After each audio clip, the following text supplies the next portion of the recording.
Social media पे एक picture शायद आपने देखी हो जिसमें गांधी जी जिन्ना साहब की तरफ इशारा कर रहे हैं। और ये तस्वीर जिस वेन्यू पर ली गई है, जिस घर में ली गई है, वो घर था जिन्ना साहब का। और ये घर लोकेटेड है मालाबार हिल्स का जो एरिया है मुंबई के अंदर, which is one of the most expensive neighbourhoods in India. जो सबसे एक्सपेंसिव इलाकों में से एक है, जहाँ सबसे एलीट और अमीर फैमिलीज़ रहती हैं। वहाँ पर जिन्ना साहब का ये घर था, जहाँ पर बहुत क्रूशल इवेंट्स हुए पार्टीशन से मुतल्लिक, जो आगे चल के हम आपको बताएंगे। लेकिन ये वीडियो बनाने का मकसद है कि आपको ये बताया जाए कि जिन्ना साहब का आइडिया ऑफ पार्टीशन क्या था और वो क्या सोचते थे कि जब रेड क्लिफ लाइन ड्रॉ कर दी जाएगी तो उसके बाद पाकिस्तान और हिंदुस्तान के ताल्लुकात किस तरह के होंगे, उनके जहन में क्या था और हुआ क्या। इसका फ़ैसला आप इस वीडियो को देखने से इस तरह लगा सकते हैं कि मुंबई में जिन्ना साहब का जो एक घर था उसके बारे में उनके सेंटिमेंट्स क्या थे। तो सबसे पहले तो इश्तियाक अहमद साहब की किताब है Jinnah, his successes, failures and role in history. इसमें से मैं आपको कोट करके ये बताऊंगा कि जो इंडिया के पहले हाई कमिश्नर थे पाकिस्तान में, जिन्ना साहब की, उनसे जो कन्वर्सेशन हुई अपने इस घर के बारे में, वो कन्वर्सेशन क्या थी और उसमें कितना सेंटिमेंट इन्वॉल्व था। तो जिन्ना साहब, उन्हें कहते हैं श्री प्रकाशा, उनका नाम था, उन्हें कहते हैं कि Shri Prakasa, don't break my heart, मेरा दिल मत तोड़ो। Tell Jawaharlal not to break my heart, I have built it brick by brick, मैंने इस घर को एक एक ईंट लगा कर खुद बनाया है। Who can live in a house like that, ऐसे घर में कौन रह सकता है।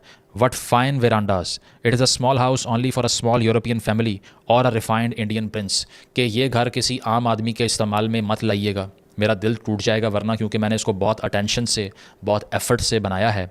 इसमें सिर्फ़ और सिर्फ किसी इंडिया के प्रिंस को रहना चाहिए या किसी छोटी सी यूरोपियन फैमिली को रहना चाहिए। आगे कहते हैं, you do not know how I love Bombay, I still look forward to going back there.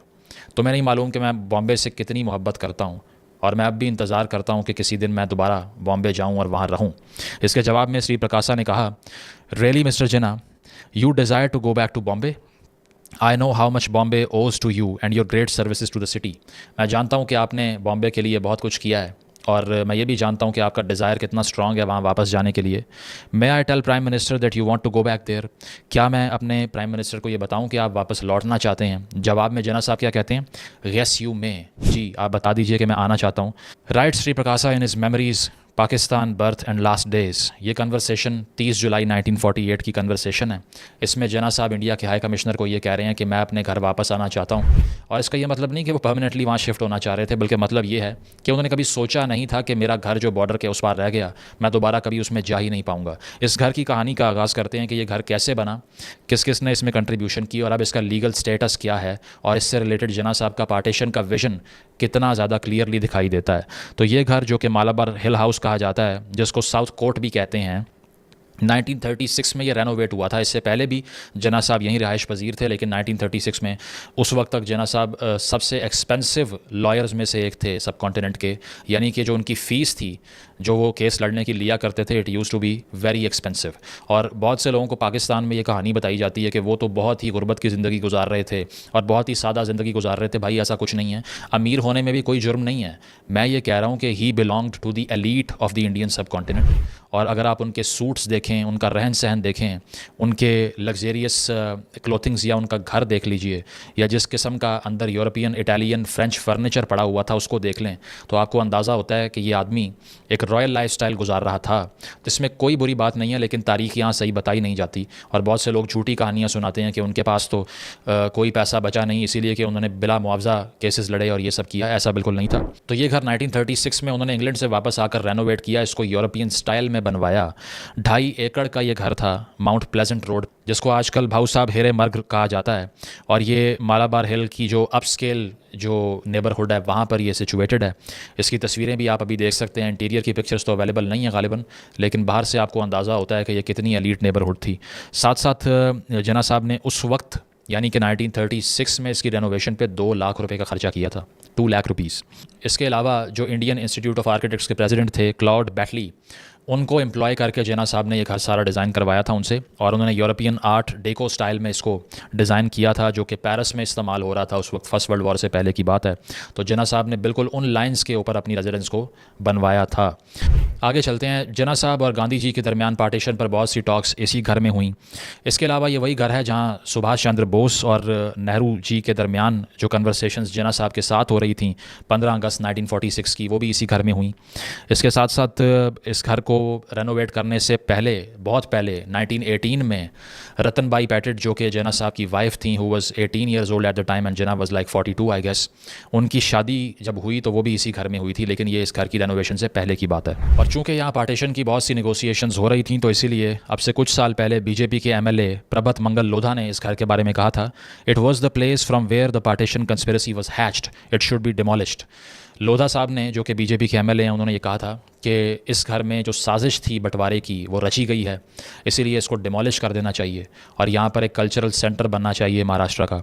तो इस हवाले से आपको ये भी मालूम होता है कि इंडिया में इस घर के बारे में पॉपुलर सेंटिमेंट क्या है। आगे चलते हैं। इस घर का करंट स्टेटस अगर बताया जाए आपको, तो लीगल स्टेटस की तरफ तो मैं आता हूँ, लेकिन currently it is close for the public, लोग वहाँ पर नहीं जा सकते, इसको सिक्योरिटी प्रोवाइड की गई है, लेकिन अब इसकी सिचुएशन काफ़ी खस्ता हाल और ख़राब है और इस घर में अब फिल वक्त कोई भी एक्टिविटी नहीं हो रही। इसको डिजर्टेड हाउस भी कह सकते हैं, अबैंडन्ड हाउस भी कह सकते हैं। और साथ साथ ये कि जब पार्टीशन हुई तो उसके बाद जिन्ना साहब को जब अंदाज़ा हुआ कि हालात तो अब ख़राब हो रहे हैं, तो तब उन्होंने इस घर को बेचने की भी सोची। उनके पास एक ऑफ़र आई 18 लाख रुपए की, लेकिन जिन्ना साहब ने कहा कि मैं 20 लाख से कम पैसे नहीं लूँगा, और ये घर उन्होंने नहीं बेचा, जिसका नुकसान ये हुआ कि आज तक ये घर ना पाकिस्तान को मिला ना उनकी फैमिली को मिला। और जिन्ना साहब का एक पर्टिकुलर इंटरेस्ट था प्रॉपर्टी में इन्वेस्ट करने का। लाहौर में भी जो जिन्ना हाउस था, जो रिसेंटली 1 साल पहले 9 मई को जलाया गया, ये भी जिन्ना साहब की एक इन्वेस्टमेंट थी। उन्होंने एक रात भी इस घर में नहीं गुजारी। So he was inclined to invest in properties. इस पर इश्तियाक अहमद साहब अपनी एक टॉक में भी एक लंबी डिस्कशन कर चुके हैं, आप वो भी देख सकते हैं। तो आगे चलें अगर, तो 1949 में क्या होता है। 1949 में इंडिया की जो हुकूमत है वो इस घर को इवैक्यूई प्रॉपर्टी डिक्लेयर कर देती है, यानी कि ये घर एक ऐसे ख़ानदान से बिलोंग करता था in the I of the law, जो कि पार्टीशन की वजह से हिंदुस्तान को छोड़ के चले गए, इसीलिए ये इवैक्यूएटेड प्रॉपर्टी बन गया। लेकिन आगे चलकर इस घर का लीगल स्टेटस भी तब्दील होता रहा। वो क्यों होता रहा? वो इसीलिए होता रहा कि लेजिस्लेशन भी चेंज होती रही। इस दौरान पाकिस्तान ने बहुत बार कोशिश की कि इस घर को पाकिस्तान की जो कॉन्सुलेट बिल्डिंग है उसमें कन्वर्ट कर दिया जाए, because Pakistan has a sentimental value attach to the house, लेकिन उसको डिक्लाइन किया गया। मुशर्रफ साहब ने भी 2004 में बहुत कोशिश की कि ये घर पाकिस्तान की कॉन्सुलेट की बिल्डिंग में कन्वर्ट कर दे हिंदुस्तान, लेकिन उनको परमिशन नहीं दी गई। वो क्यों नहीं दी गई उसका मैं आपको अभी बताता हूँ। लेकिन एक आदमी, सिर्फ एक आदमी जो चाह रहा था कि ये घर जिन्ना साहब को वापस मिल जाए, वो थे जवाहरलाल नेहरू साहब। और उन्होंने ये कोशिश की कि ये जिन्ना साहब को गिफ्ट कर दिया जाए या लीज़ कर दिया जाए, लेकिन 48 में जिन्ना साहब की डेथ के बाद लीगल कॉम्प्लिकेशंस आ गई और ऐसा हो नहीं सका। तो अगर जिन्ना साहब की डेथ हो गई तो फिर ये घर है किसका? अब ये सवाल करते हैं। इस सवाल का जवाब ये है कि जिन्ना साहब ने अपनी विल जो लिखी, यानी कि उनके इंतकाल के बाद, उनकी डेथ के बाद उनकी प्रॉपर्टी किसको दी जाएगी, वो लिखी गई 1939 में। 3 पेजेस की ये विल थी, जिन्ना साहब ने अपने हाथ से लिखी जब उनकी उम्र 63 ईयर्स ऑफ एज थी। तो इस विल के मुताबिक कोट एंड कोट इसमें क्या लिखा हुआ था, ज़रा ये सुनिए। इस विल के नवाबजादा लियाकत अली खान बजाते खुद विटनेस थे। इसमें वो लिखते हैं, all share, stocks and securities and current accounts now standing in the name of my sister Fatima Jinnah are her absolute property. I have given them all to her by way of gifts during my lifetime and I confirm the same and she can dispose of them in any manner she pleases as her absolute property. जो भी property Fatima जिन्ना के नाम पे है उस पर सिर्फ और सिर्फ उसका हक है, वो उससे ना छीनी जाए। आगे लिखते हैं, I now hereby bequeath to her my house and all that land with appurtenances, outhouses, etc. situated at Mount Pleasant Road, Malabar Hill, Bombay, including all the furniture, plates, silver and motor cars in its entirety as it stands absolutely, and she can dispose of it in any manner she pleases by will, deed or otherwise. तो जिन्ना साहब ने अपनी जो will थी, अपनी property तमाम की तमाम फ़ातिमा जिन्ना साहिबा के नाम कर दी। उन्होंने कहा कि अगर मेरी डेथ होती है तो फ़ातिमा जिन्ना सिर्फ लीगल आयर हैं इस घर की, सिर्फ वो इस घर को हासिल कर सकती हैं और इस घर में हर चीज़ जो मौजूद है वो फ़ातिमा जिन्ना की प्रॉपर्टी होगी और वो जैसे भी इसका इस्तेमाल करना चाहें उसकी उनको परमिशन दी जाए। तो होता इस तरह से है कि जिन्ना साहब की डेथ के बाद काफ़ी साल गुजर जाते हैं, क्योंकि फ़ातिमा साहिबा तो यहाँ पर आमरीत का मुकाबला कर रही थी उस दौर में और यहाँ पर जो कुछ हो रहा था तो इतना इंटरेस्ट नहीं था कि बॉर्डर पार प्रॉपर्टी में क्या करना है। लेकिन 1962 में फ़ातिमा जिन्ना साहिबा सर्टिफिकेट ऑफ सक्सेशन हासिल करती हैं बॉम्बे की हाई कोर्ट से उस वक्त। और होता इस तरह से है कि जो सबसे अनफॉर्चुनेट इंसिडेंट था इस प्रॉपर्टी के हवाले से जिन्ना फैमिली के लिए, वो ये था कि जब इंडो चाइना वॉर होती है, हिंदुस्तान और चीन की जंग अर्ली 60s में, और फिर 1965 में पाकिस्तान और हिंदुस्तान की जंग होती है, तो उसके बाद एक नई लेजिस्लेशन सामने आ जाती है। 1968 में एनिमी प्रॉपर्टी एक्ट लेजिस्लेट हो जाता है और उसके तहत क्या होता है, उसके तहत ये होता है कि जो भी ख़ानदान से हैं उन लोगों के जिनकी प्रॉपर्टीज़ हैं हिंदुस्तान में जो वापस चले गए चीन और पाकिस्तान, उनका अब इस प्रॉपर्टी पे कोई हक नहीं है। यानी कि जो लीगल आयर्स हैं उस तमाम प्रॉपर्टी के जो कि इवैक्यूवी प्रॉपर्टी थी पहले, वो अब एनिमी प्रॉपर्टी में कन्वर्ट हो गई। वो और बात है कि नेहरू साहब ने कोशिश की थी कि ये घर एनिमी प्रॉपर्टी ना डिक्लेयर हो और जिन्ना साहब को वापस मिल जाए, लेकिन नेहरू साहब की अपनी कैबिनेट ने इस पर एग्री नहीं किया और इसीलिए ये हो नहीं सका। लेकिन 1968 की इस लेजिस्लेशन के बाद जिन्ना साहब की फैमिली का हर क्लेम इस घर के ऊपर लीगली ख़त्म हो गया। अब आपके जहन में ख्याल आ रहा होगा कि फ़ातिमा जिन्ना साहिबा को ये प्रॉपर्टी क्यों कन्वर्ट की जिन्ना साहब ने। वो इसीलिए की कि उनकी जो साहबजादी जो बेटी थी दीना वाडिया, वो इसीलिए उनकी विल का हिस्सा नहीं बनी कि जिन्ना साहब उनसे नाराज़गी में उनकी डेथ हुई थी। उसकी वजह यह है कि जिन्ना साहब ने ख़ुद तो एक पारसी खातून से शादी की थी, यानी कि रतन बाई पेटेट से, लेकिन जब जिन्ना साहब की बेटी जो हैं दीना वाडिया, उन्होंने एक पारसी ही मर्द को चूज़ किया शादी करने के लिए, तो जिन्ना साहब ने इसको डिस्प्यूट किया। उन्होंने ये कहा कि तुम्हें ये नहीं करना चाहिए, और जब वो बात नहीं सुनी तो दोनों के दरमियान इतना डिस्टेंस आ गया कि अपनी विल में भी प्रॉपर्टी बेटी को नहीं दी।